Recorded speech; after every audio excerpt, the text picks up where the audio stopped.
Hey y'all, I want to know, did you know that there's a clear path to success online? Did you know that there's a specific type of customer that you have right now at your fingertips that's 50% more likely to close? Did you know that there's a process you have to have in place once you get leads to be able to turn those into customers? I'm Crystal Lindsay, and I have with me today Kyle Motal, and we're going to talk about who is most likely to convert. People out there are like, look, give me the tips. I'm ready to take action. I want to break through. How do I do this? Right? This is what I hear again and again. How do I begin to get leads off of Facebook? Or how do I begin to get leads off of this lead category? Or how do I get leads off of, whatever it is that you're running, whether it's billboards or targeted ads, radio, the name of the game is getting leads. And right now, coming out of COVID, more than ever, people are looking for a huge ROI on their marketing dollars. But what I have learned time and time again is that people do not have a system in place once they get a lead to turn it into a customer. So that's what today's all about, Kyle. Are you ready to bring it? Oh, yeah, absolutely. We're going to bring it to y'all. Hey, get your pen and paper ready because this is going to be informative. We're going to throw some great nuggets out there, and you're going to get a lot out of it. That's right. And I am recording this on Facebook. You will get the replay, and I have the chat open. So if you have specific questions that are going to help us move forward with your business, put it in the chat, and I'm going to make sure you get the one-on-one consulting right here in the workshop you need to be able to apply this information. So we've gotten some feedback that an hour is a little long. I talk a little fast. I give you a lot of nuggets. So we've cut this down into about 20 minutes so you can have a real bite-sized nugget here to take action today. But I just want to be able to say, first of all, today is all about marketing essentials, right? We're in the part of a 4-part series of during and post-COVID, where are you supposed to market and invest? And today specifically is part 2 of the 4-part series, and that is on how to nurture and grow your customers. Now, anybody out there excited to nurture and grow their customers? Anybody want to take their business to the next level, looking to increase revenue, be able to increase profit, to lower your expenses, to be able to drive revenue for your business, to take it to the next level, whatever that next level may look like? That's what you're here for today. But first, I want to kick it off with a question, Kyle. Why don't you go ahead and tee us up and ask our audience here, who is the most likely to convert? Yeah, absolutely. So drop it in the chat. We want to know, so who is most likely to convert in your business? Is it A, an existing client, B, a previous client of yours, or C, a hot lead? So go ahead, drop it in the chat. We want to know what your answer is. I feel like Jeopardy music is appropriate.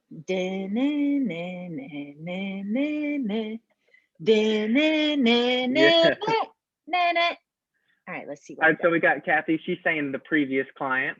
All right. And Mike is saying an existing client. Oh, I'm so happy Kathy got in. Okay, good. All right, and there we go. And Patrick says all of them. Kathy says yes. Thank you, Kathy. Peter, shout out to Peter. He says B. So, okay, this is a little bit of a trick question. I try not to give you trick questions, but the answer is A or B. But if I would have done D, A and B, you would have known the answer, right?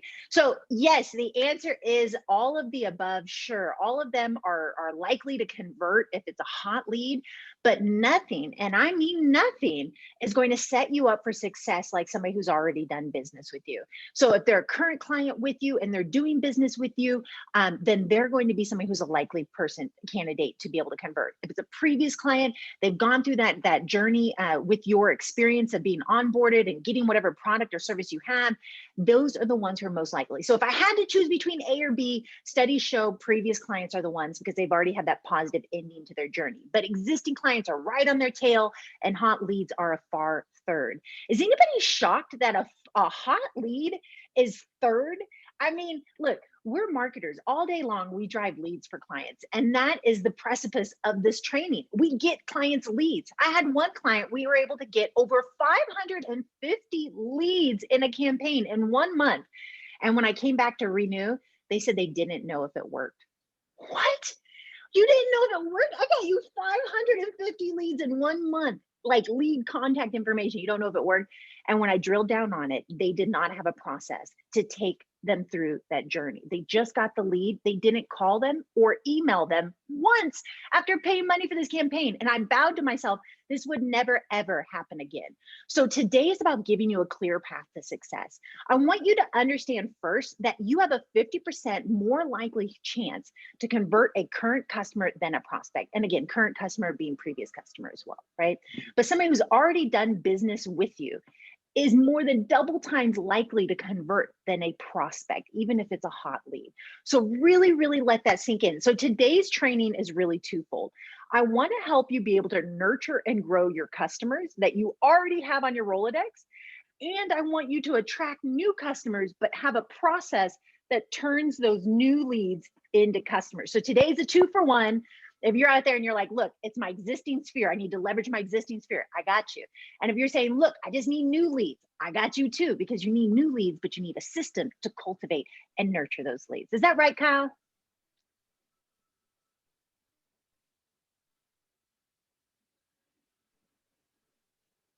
Absolutely. You definitely really do. And it's really having a clear path to success on when you get a lead, really the function and really the idea of really how you're going to cultivate it along that process. 100%. And you have to be really intentional, Are there, Crystal? right? Did you freeze Absolutely. up? I think we lost Crystal there for a second. Oh, there you are. All right, here we are. So again, you have to be. But yeah, 100%. And it's definitely having that clear path. Go ahead. I think we're kind of cutting in and out there on the connection, right? You have to be super intentional with your time and your marketing. Now more than ever, I understand the need because of COVID to be able to increase your ROI on your marketing, to get real leads. I've heard from countless businesses, everything from real estate to roofing to people who make plaques, whatever it is, that you're no longer looking at brand awareness, but you're looking at real leads and being able to generate leads and real sales off of those leads, especially now with COVID. So this has always been true, but now more than ever, you want real leads. But again, I ask you, and I pause here before we jump into these big, big topics and these nuggets. I want to ask you, what do you do when you get a lead? What do you do when you get a contact information for somebody's interest in your services? Do you call them? Do you text them? Do you email them? Okay, so maybe you called and you left a voicemail and you sent a text. Okay, now what? Maybe you call again. When? Next week? Okay, maybe you call next week. Then what do? They don't call you back. Really play down this, because the statistic is 97% of people who want to do business with you and are considering your services right now, 97% of those people are not ready to do business right now, but 90% of them will be ready in the next six months. So if 3% of the people who are ready to use their services are ready right now, okay, that means 97% of the leads I get you for a campaign would be ready in the next 6 months. So what are you going to do in the next 6 months? I'm not talking about 1 week here, the next 6 months, to be able to nurture and grow those customers. I see, oh, Eden says I'm cutting out. I call and text and email them every day. I call and text them every 2 weeks. Okay, so you're gonna see calling and texting is a very important part of this, but there is a need to be able to be intentional and automated, right? So Kyle, it seems like I'm jumping around and cut out a little bit. Why don't you walk us through how to set up an automated process to nurture and grow your customers?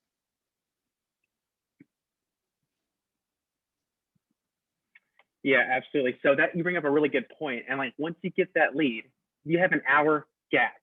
You have an hour gap to respond to them, either a call, a text, an email, how whatever it is, in order to really capture them and let the information sink in. So let's say they filled out a form on your website and they're requiring some more information about your company.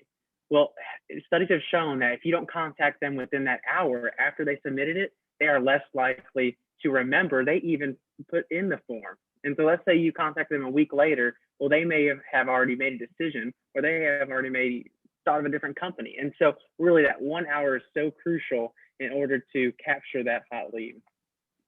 Yes, Exactly. So I'm keeping my audio or my video off, by the way, so I have better audio. Let me know if that helps, Miss Eden. So yes, exactly what Kyle just said is that you need to have something in the first hour, folks.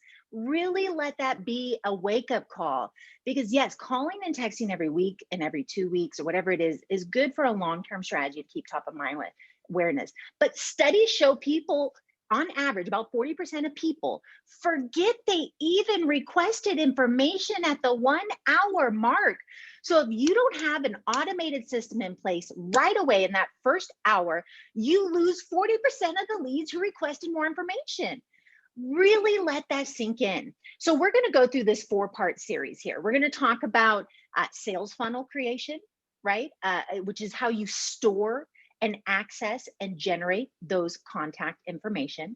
We're going to talk about lead strategy, where to invest your time and energy to be able to generate leads, and some best practices. We're going to talk about creating goodwills and using influencers. And lastly, I know y'all, you're surprised, we're going to talk about analytics. Ooh, somebody just tuned out and their eyes glazed over. But trust me, this is going to be super easy. There are 2 things you need to ask yourself when you're looking at analytics, and we're going to walk you through that. Sound good, folks? And Miss Eden, can you chat in and let me know if my audio is a little clearer now that I turned off my video? Thank you. All right, so here we on to the sales funnel, which is the first part. So again, most people are going to start with a lead strategy campaign, which is so wrong, because once you start with a lead strategy campaign, you are not going to be able to automate the process if you got leads, and you can't automate it to reach them within an hour. So again, I can't emphasize enough. You need a long-term 6-month strategy to cultivate leads. You need to have something right out the gate within the first hour that's going to remind them that they've contacted you and requested information. But the other thing you need to actually, before you do that, is you need a little bit of matchy-matchy. Kyle, I'm going to have you jump in on this and really talk about how the website is the cornerstone of it, and how most people's website, I'm going to tee you off, Kyle. Most people's websites are actually a glorified brochure. I was just talking to a real estate agent the other day, and we actually built her a tremendous website, right? And at the end of the day, her concern was she's not getting leads off of her website, right? And that is because she hasn't actually drove people to her website, right? She has minimal web traffic. And so therefore you're not getting the leads from it. So I just want to clarify this to say, if you build a nice website, that's not going to solve all your problems. That's not a sales funnel. Okay. You got to go through this whole process here, but stay with me. It's not that hard, I promise. But you need an actual website, and a brochure website means there's not a clear call to action that tells you what to do. It doesn't show the number one product that's driving your business. And it doesn't show how you actually solve problems. So with that being said, Kyle, knowing that most people have a glorified brochure as a website or don't have a website, how do they actually make their website be step 1 of a sales funnel creation? Yeah, absolutely. That's a really good point. It's basically just simple text, simple graphics about what you're selling. And that's really it, right? But you want to be able to have matchy. So if somebody's Googling about roofing repair in Victoria, Texas, and they see your Google My Business, and they really see that you stand out, making your brand match.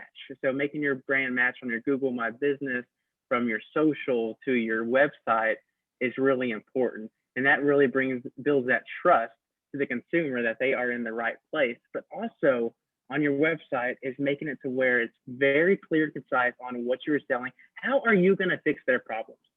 If someone's going to your website, they show an intent that they're looking for your product or service. And so really being clear and concise on how you are going to be the guide to help them solve their problem.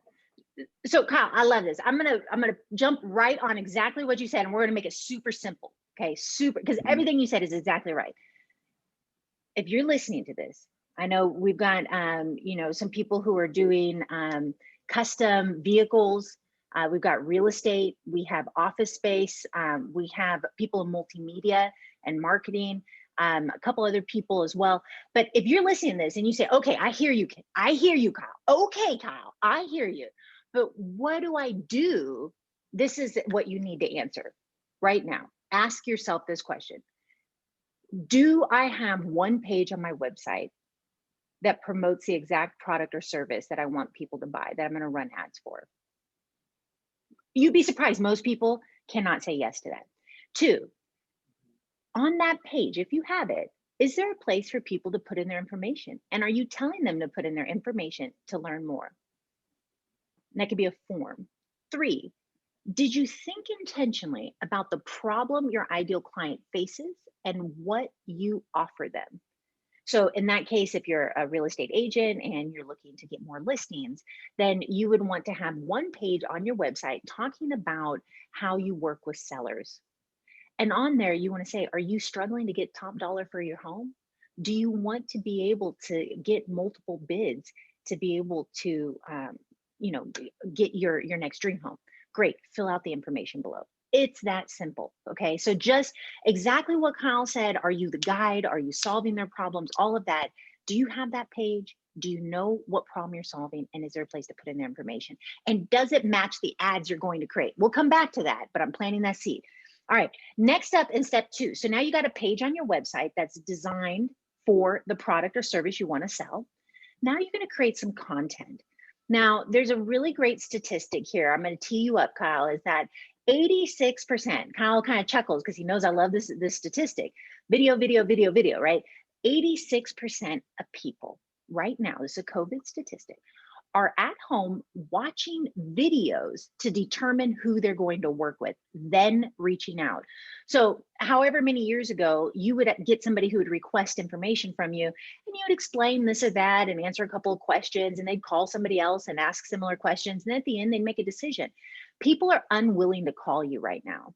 So if you don't have video tutorials or case studies or anything that shows and explains the problems that your ideal clients face and how you solve them, if you don't have videos specifically, you're missing out. If you can't do video, I know some people are terrified of public speaking. I get it. And video is the worst. I get it. I hear you. Then do you have at least a blog, right? Are you putting out social posts around those problems? Or are you just firing off buy now, click here, half off, get your listing, or are you saying, I know what you're struggling with. Here's an article that's going to help you know the top renovations to improve your home. Or if you're in office space, are you saying, look, as an entrepreneur, you're going to be struggling with these things at this time of the year? Or did you know this number one thing will help you double your revenue as an entrepreneur? Even though you're in office space, you speak to the needs and challenges of an entrepreneur. Kyle, what would you say to somebody who says, okay, Crystal, I hear you, but what content do I need to build a sales funnel? Yeah, that's so good. And that's really the content that you need. It's those testimonials. It's those problems that people are always asking you. What are those questions that they may ask you? Well, go ahead and put it on your website. Put it on that page to where you can answer that question before they even ask you. And so really that's building that trust. And really having that content on your website will really bring in those customers. And like Crystal mentioned, people are doing the research.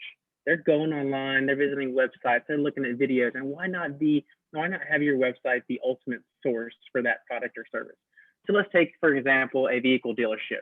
People are already researching on what vehicle they want. And so when they go to the dealership, they're actually probably researching for the salesman. Who do I want to deal with to really help me through this buying process?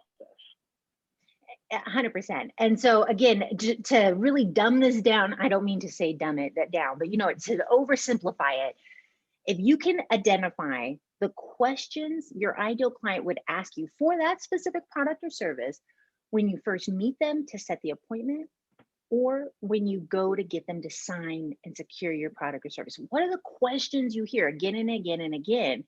And if you can create written content or videos or case studies that overcome those questions, objections, concerns, that is marketing gold right there. And you would put that on that same website.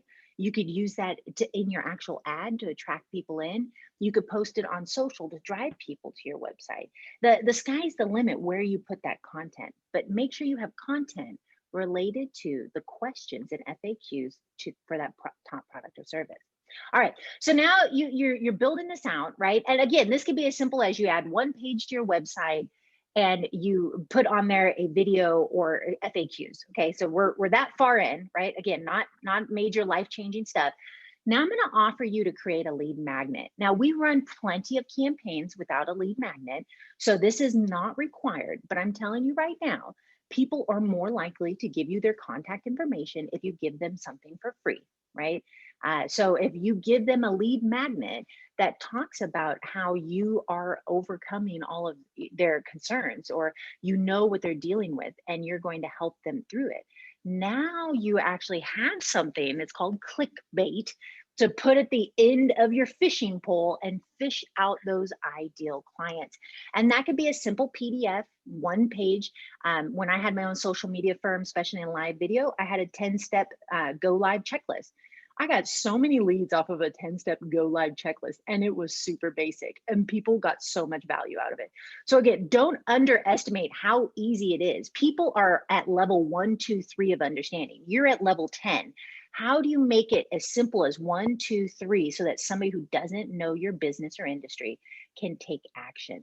So definitely, definitely, this is an optional one, but highly encouraged. Create a free PDF that is branded and matches your website that people give you their contact information for. What do you want to add to that, Kyle, before we jump into the email marketing here? Well, yeah, absolutely. Capturing those emails are so important. That's what we're going to lead into right now. And I'll go ahead and kick that off, Crystal. So when you capture those emails and you've really sent that valuable resource to that person who is requesting that information, that email, then you can use to leverage those 97% people who are considering you in the next 6 months. And so really using that email marketing as an advantage with those emails. Exactly. And so some of you may be wondering what we mean by email marketing, email management. So the most common ones is going to be Constant Contact or MailChimp. I know I've got a couple of real estate agents on the call, and often brokerages give you access to their email marketing tool, knock yourself out. But if you don't have one provided by your company, you're probably going to use MailChimp, which is free, or Constant Contact, which is $40 a month. Now, why would you pay $40 a month when there's a free solution? It has a higher deliverability rate. So if you send an email out through Constant Contact, there's a better chance of it not going to spam. So pros and cons with either one, but there is a free option through MailChimp. This, again, just to be captain obvious here, is when you write an email newsletter, like how previously you'd write a newsletter at Christmas and send it to all your family and tell them what happened in the year. Now you write a little newsletter and you send it out to all your clients and you tell them Happy Mother's Day on Mother's Day. You tell them Merry Christmas on Christmas, or Happy Holidays if you're more politically correct. Or you tell them, Happy Veterans Day, or talk about what you're doing to honor veterans, or a new special you have, or half off, or buy now. You can turn your email marketing into a cash register. And studies show that based on how many people you have in your Rolodex, your email marketing system, you essentially get on average about $1 a month per person. So if you have a contact list of about 2,000, now you're looking at possibly up to $2,000 a month coming from your email marketing. So it can be very profitable. Even with low open rates, email marketing is still a thing. If you're out there and you just use phone, you can also do text follow-up. But either way, you want to have something. So as soon as they put in that information, remember, you got to hit them within that hour, that first hour. Email marketing or a text follow-up system is key. All right, so at this point, now you're ready to say, okay, I have a page on my website dedicated to this product or service, right? I have a video or content or FAQs related to what people care about for that. Maybe I did or didn't do a lead magnet, and now I'm ready to be able to take the next step, right? So in this case, now you're ready to get leads. You have a follow-up system. What are you going to do to be able to get leads? Well, there's a couple of main options. And previously I had a social media firm, and I specialized in being able to do social leads. So I'm going to kick it off with Facebook ads and Facebook retargeting, right? So in that case, you can literally run ads on Facebook. Check out our 4-part Facebook series on specific. We have a Facebook paid ads section. It is different than boosted posts, okay? But you can run ads on Facebook, especially if you have that lead magnet, and then retarget people who went to your website and left and capture them on Facebook. That is an excellent lead generation strategy, knowing that because of COVID, Facebook is up over 200%. So Kyle, that's I think what a lot of people think of when they think of how do I get leads. The first thing they think of is let's get leads from Facebook. So I want to make sure we address that first. Do you want to touch on anything for Facebook, or should we jump right into deals and promotions? Well, yeah, really having that pixel on your website to where anybody who goes to your website, they're already considered a hot lead because they are considering your service. But then they jump on the Facebook, and so they start seeing your Facebook ad, and it just really brings in the full picture for them. Absolutely. So Captain Obvious here, I want to keep it real simple for you. Facebook ads, you do in Facebook Ads Manager. So if you've never set that up, you could hire professionals like us to help you, or you can Google it and go to YouTubeversity and figure it out, knock yourself out. But Facebook Ads Manager is where you set up Facebook ads. And there's a Facebook retargeting pixel, which is a code you put on your website, your web developer will put on your website. And it generally takes less than 5 minutes. And then it's set up to get, like Kyle said, the people went to your website and left. So Facebook ads is a tremendous way to get leads. Again, if you have that lead magnet, it's huge. I want to just like tee us up for deals and promotions, because why did I slip deals and promotions in here in the midst of targeted based ads and SEO and boosted posts and Facebook ads? Why just deals and promotions? Look, step 2 is you need to, like, I guess this is kind of step 1. You need to be intentional about making your product a necessity. Right now, the savings rate has been higher than the Great Depression. People are afraid of what's happening, even though we're coming out of COVID and things are getting more normal and people are starting to get vaccinated and wear masks less and foot traffic is out and about. People are still uncertain and holding their money tighter than ever. So you have to be able to show that your product is a necessity they need to buy now. So even if you haven't considered doing a deal or promotion, a sale of sorts, and that doesn't usually fit with your brand, consider it now, because it is something that's going to get them to the table. And that's something you're going to bring through the Facebook ads. You're going to bring through the targeted ads, the SEO, the boosted posts, but you need to be really intentional about making sure you have a deal or promotion to bring people in. Or else it's a branding ad and then it's just top of mind awareness and you're not getting real leads. And this is the specific lead strategy component. All right, I had a soapbox moment, Kyle, but bring us into intent-based ads, targeted intent-based ads. Yeah, for sure. And so these are, I really like to give this example. And let's say, Crystal, what's your favorite color of M&Ms? I like the brown ones, actually. Chocolate should be brown. Okay. So what if I could give you a whole bag of M&Ms with just brown M&Ms? Would you like that? Oh yeah. Can I get those? For sure. And so that's really what intent-based ads are. And let's say if somebody's on Google and they're searching for vehicles in Victoria, Texas. Well, they have an intent to look for a new vehicle.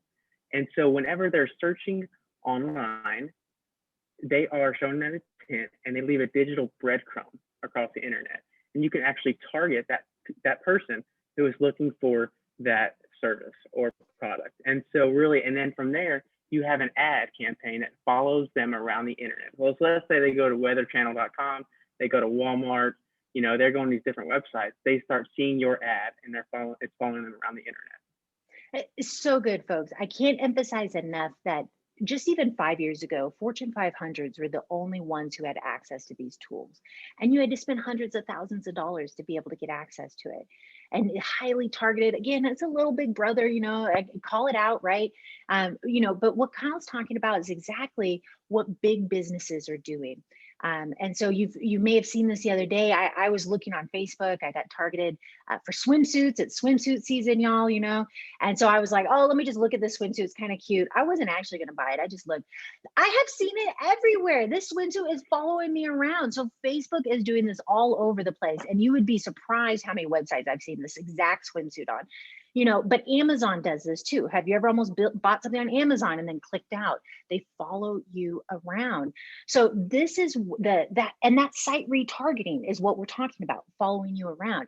So when you go into a location or you search online, your phone leaves a digital breadcrumb. And guess what? When your customers walk into a physical location and when they search online, they leave a digital breadcrumb. Now you can target those digital breadcrumbs for pennies. We are talking a very nominal fee of being able to get in front of the exact people searching for your business or service, or the exact people who walked in your competitor's location, or the exact people who went to your website. So this is a tremendous way to drive results. If you have not tried targeted ads, you are missing out. These are hyper targeted leads from targeted ads. So that is a big lead generation strategy. When I'm working with clients, it's one of my biggest tools in my toolbox. That's why I gave it the biggest circle. All right, step 4. Yeah, I slipped 2 in there. Come on. So, okay, you're going to double down on SEO and do boosted posts. Now, SEO stands for search engine optimization. It doesn't matter at the end of the day, right? It means the magic of getting Google to get you to the first page and recommend you when people are searching for your product. So there's some things you can do and switch out photos. You can, change up the heading fonts on your website. You can put up new testimonials, add new web pages like we just talked about for the sales funnel. All of those things are going to help your overall SEO. But what you may not know is if you're posting twice a week and getting engagement on Facebook, that also helps your SEO. So by posting on Facebook twice a week, you will get recommended more by Google, which then will drive leads to you. Now, notice it's the loosest of all of the ones we've talked about, but it is a real option. And now with people online looking for solutions, unwilling to call you, unwilling to go to your location, showing up on SEO results is essential. So make sure you are evaluating what you're doing on your website each month to make a change to improve your SEO. And then lastly is the boosted posts. So boosted posts is what most people think of on Facebook. They post something on their page, they put a couple bucks behind it, and yes, you can target the exact people in your database, the exact emails of the people who have done business with you. So these are some of the top strategies when Kyle and I are meeting with business owners and we're saying, we listen and they say, what's really driving your business? And then we come up with a formula and strategy. These are the wheels that are turning in our head, right? What are the deals and promotions can we offer? Are they a good candidate for intent-based ads? Is there a clear search or location these people are going? Are they showing up online and getting recommended by Google? How's their social engagement? Are they getting social leads? These are the questions that we begin to ask and that you can begin to ask yourself. So I'm going to encourage you right now, just pick one. Just pick one you're interested in. If you want to invest in Facebook ads with retargeting, write that down. If you want to invest in intent targeted ads, write that down. If you want to do SEO and show up by Google, write that down. And if you want more engagement on your boosted posts, write that down. We are leading you home with this, right? So hopefully you realize if you need to make a web page or a lead magnet, and now you know the lead strategy you're going to use. So let's go ahead. We're going to start wrapping this up. Analytics will go pretty quick. I promised you I wouldn't glaze over your eyes with numbers, folks. But I want to pause and talk about influencers and goodwill. Okay, just today I was talking with a client who wants to tell the story about how they are a friendly car dealership. Now, with that friendly car dealership, they want to tell the good news on their Facebook page, which has, let's say about 1,000 followers. So with that 1,000 followers, if they put money behind it, they'll get a little more engagement. But if they don't boost it, they get 1% of those 1,000 followers. So you're getting maybe 10 people who are going to see that post. Put a little bucks behind it. Maybe you get in front of 1,000, couple thousand, but it's a smaller number. If you go after people who have larger audience than yours, and you can actually pay to sponsor an event or to sponsor a post or to interview them or run a contest or quizzes, now you're talking, right? I mean, we're a little biased, right, Kyle? We have the beauty of the Victoria Advocate, right? And so the Victoria Advocate is the most liked Facebook page with 58,000 followers, 24,000 people on our email list. We have over 2 million page views every single month on victoriaadvocate.com. So we've got tremendous microphones. So we're an example of somebody who would be an influencer if that is your target demographic, reaching the affluent readers of the Crossroads. So these would be examples of things you could do with us, but you could also think critically and do this with someone else. Like I had a person who did flowers for weddings, and her influencer was a local wedding planner. Go figure, right? So again, if it's a real estate agent, maybe your influencer is the local lender you use. You know, if you are a um, uh, uh, commercial leasing, you know, for businesses, then maybe it would be the Victoria Advocate, but you could also go after and talk with somebody who's a business strategist, right? So again, wherever the people are already paying attention to for your ideal clients, those would be a good candidate. And anybody with over 2,000 followers is considered a micro influencer. So I'm going to encourage you to write down right now who's a micro influencer in your area that is already targeting your ideal client and has an audience bigger than yours. Write it down right now. One person, if you had a relationship with that person, if you could get them to talk about your product or service, it would change your life. Write that down right now. Yeah, definitely. Really think critically about who that person is or what business that is, because really using them to leverage your name is so important to get your brand across and really gain Facebook followers or more website traffic, whatever that is, to really use that influencer to your advantage. Absolutely. And we have sponsored events. We have tonight actually is Varsity Cup, where we're honoring 21 schools and all the top athletes. And so shout out to American Shield Roofing and Construction. They are the presenting title sponsor. And so that's an example of how they sponsored an event. But you also have people like Ventura's Tamales who came in and sponsored an award. So you can be able to get involved in these events at a lot of different levels and price points, but investigate what events do your clients care about. Do you want to talk a little bit about sponsored posts and maybe even influencers to interview? Yeah, absolutely. And so really having those sponsored posts are so important because, you know, you are using someone else's microphone because they're posting on their page. And so both the companies benefit. And so, and really getting that name across there. And then whenever you're interviewing influencers, have it on video. Really go Facebook Live as well and really capture that video. And then you can put it on your website to interview those influencers and really talk well about your business. Yeah, I so love this. And with with an interview of an influencer, uh, any of y'all who've been following me for a while know there's kind of three questions you want to ask them, right? One is what's the challenges that your customers deal with before they meet you? Two, how do you make it as easy as one, two, three? And three is how do you make your clients' lives better? If you ask those three questions, you can talk to the president or a janitor. You could talk to anybody in the entire world, and you'd be able to answer those questions or ask those questions and flow through a very logical conversation about how they're making a difference in this world. And it's true, the janitor and the president are both making a huge impact in this world. I love the people who keep our office clean. They are friendly and nice, and I appreciate their hard work. So again, just know that the influencer is anybody you could be open to, but absolutely, like Kyle said, when in doubt, jump on a Facebook Live and use a Zoom. Pro tip, if there's only you and one other person on the interview, it's a free account and it won't cut you off after 40 minutes. So record it and then upload it later, all right? So last thing here is contests and quizzes. So this is what we ran specifically for the client who got the 550 leads in the 1 month. So obviously this is an example of how you can do a contest or quiz, but if you didn't follow step one and have a sales funnel, it doesn't matter how many leads you get, you don't have a process to take care of them. So you have to have an automated process in place. But contests and quizzes are huge. We had one client, we got over 900 leads for one contest. We got 500 for another one. Just the other day, we got 260. Now you may think like, oh, 300, 900. Well, the one who got 260 would be really bummed. No, she was thrilled. There were 260 people who were very excited about what she had to offer.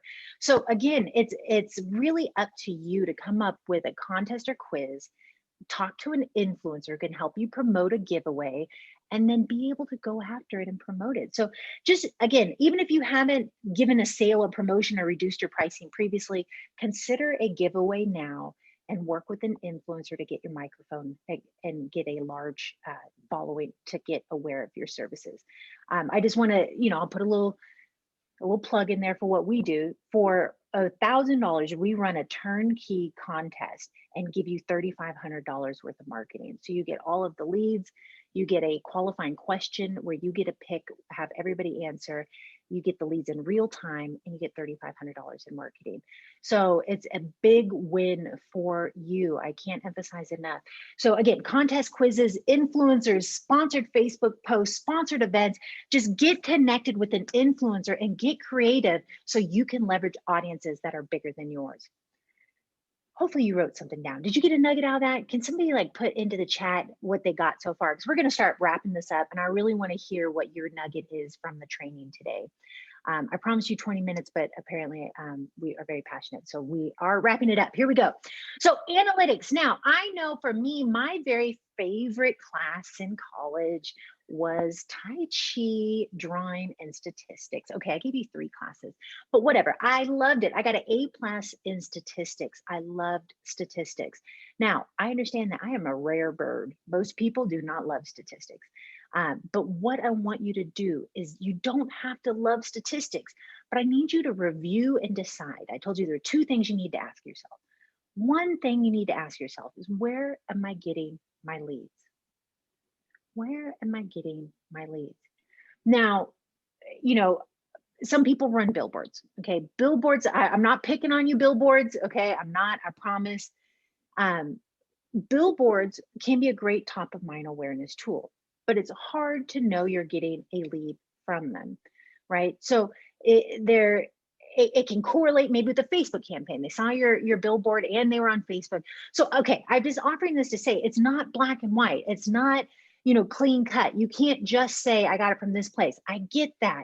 It's all an ecosystem. But if you had to guess, or more precisely, if you had to look at the numbers, which I'm encouraging you to do, where are you getting your leads from?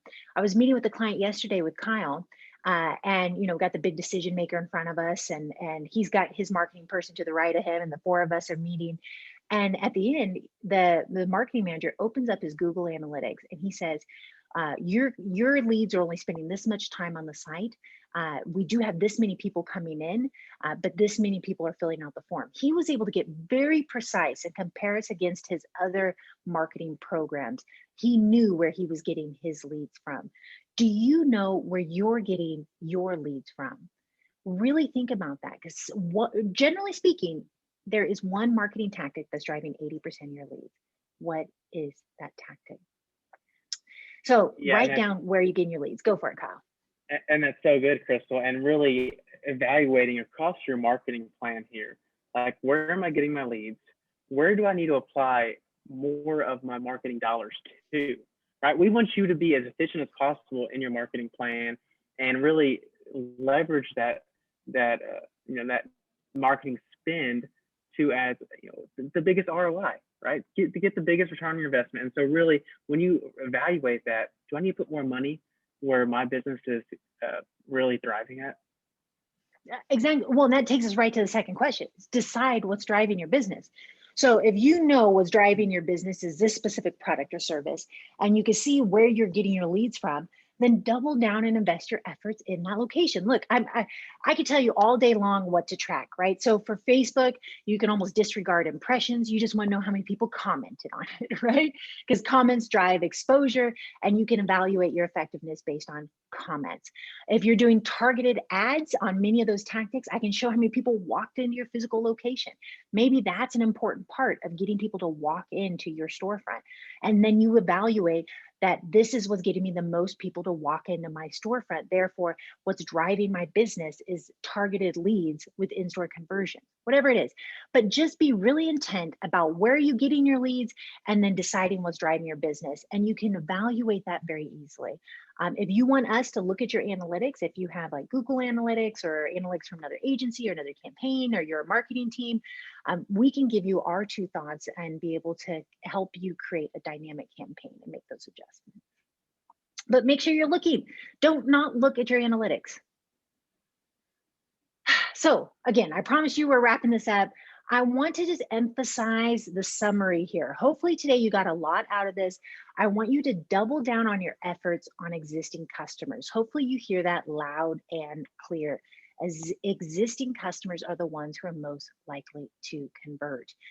You need to cultivate the people who've purchased from you in the past and are already familiar with your brand. So just really let that sink in and think about, what is my customer journey experience after they join, after I get their contact information before they purchase? What's their experience after they purchase? Do I go dark and not have a follow-up system? What would enhance that? How can I better serve those existing clients? I want you to really think about that. Then I want you to think about, now what is the experience of a new lead that comes in? But so many people are just pushing for new leads, but they're not cultivating their existing leads. Again, the simple example is, you can upload your CRM emails to Facebook and target those exact people on Facebook. That is one example. We also talked about targeted ads, where we can take USPS addresses of your existing customers and deliver ads to all devices in those exact households. So again, these are just examples. We talked about email marketing. Email marketing as a way to create top of mind, or even text follow-up system to be able to create and cultivate and say happy holidays or half off, or, come check out this interview. We talked about how to get in front of influencers and generate contests and leads and quizzes and sponsor posts. But all of this is going to both go after new clients and existing customers, but make sure you have an actual plan in place for your existing customers. Because I can't emphasize enough, e-commerce is here to stay, right? COVID has kind of forced us into this digital era, but chances are your digital marketing team, your CEO, CFO, all of them are already thinking about how to improve their presence online. So while there has been a lot of challenges and opportunity, some businesses are thriving in the midst of this, of course. But regardless of how your business has fared from COVID, it's not going away. Right? 86% of people have tried online e-commerce, and 60% of them are likely to continue using it, even though they hadn't used it previously. So make sure that you are making it easy for people to do business online. You make a way to answer questions online and be able to create leads online.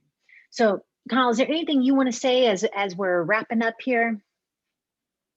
Absolutely. Whenever we're talking about, nurturing and growing your customer base and those existing clients that have done business with you because they already know, like, and trust you. And so they're more likely to convert. And it's just really using that, basic principle on really how to cultivate them through email, through social media, and just keeping them top of mind awareness. And let's say, hey, my word of mouth is really what drives my business. Okay, well, let's find a way to really have your existing clients, leveraging them through referrals. Say, hey, come in and you bring someone to the table, then we'll, you get so much % off for your product, or however that is. But really using that existing base to leverage your business. Yeah, so good, so good. So again, make sure you have a plan to cultivate your existing customers, and then make sure you have a system that will cultivate your new leads before you start getting leads. Please do invite a friend. We are doing this on the second and fourth Tuesday at 11 a.m. The next one will be a little bit shorter. This was a little bit of a meaty one. We're talking about online audience building made easy, and that is June 8th, 11 a.m. Central Standard Time. I have a couple Pacific Standard on the call. That would be 9 a.m. Pacific Standard. So thank you so much for that. I'll put our contact information up here so you can see us. Kathy says, take action! Exclamation point. Yes, take action, folks. You do not want to be able to get leads and not do anything, or you don't want to be able to not get leads and then not have anything. You, as an entrepreneur and marketer, are in control. You have these tools in your toolbox, and we're here to help. So you can do this. That is both of our cells up there on the line. Kevin says, great information. Thank you so much for that. We're curious to hear what you would do differently. Let us know what nugget you got. We'd love to hear. Mark your calendar for the next one. Anything you want to say, Kyle? We're signing off. For sure. And shout out to our sponsors, Victoria Advocate, M. Roberts Digital, UHV, Small Business Development Center, and Heritage Mart, Victoria's best address for premier office space. Yes, a very special thank you for them. I know the SBDC is doing so much in our community for helping entrepreneurs who are kind of at a loss, right? They're paralyzed and it's scary, whether you're just getting started or you need to take your business to the next level. The SBDC, Small Business Development Center, is a tremendous tool. And right here in Victoria, they offer free business coaching. For Heritage Mark, if you haven't gone down there and seen Eden, you need to go check them out, say hello. Prosperity Bank is right there in the lobby, and you can go on up and get a tour. They have tremendous resources available for entrepreneurs. That's why they have partnered with us to promote this workshop. So special thank you to Heritage Mark. And helping spread the good news and let their entrepreneurs know that there is a clear path to success. So thank you for that. And of course, M. Roberts Digital and Victoria Advocate. We are the sister company of the Victoria Advocate. So M. Roberts Digital is the digital marketing agency at the Victoria Advocate. And that is who Kyle and I work for. We work completely in step and in line with our Victoria Advocate team here in Victoria. So again, you have our cell phone numbers. I thank you so much for your time. And I just pour blessings all over your business, and may everything you touch just turn to gold. Thank y'all so much, and we'll see you on the next one. Cheers. Thanks, y'all.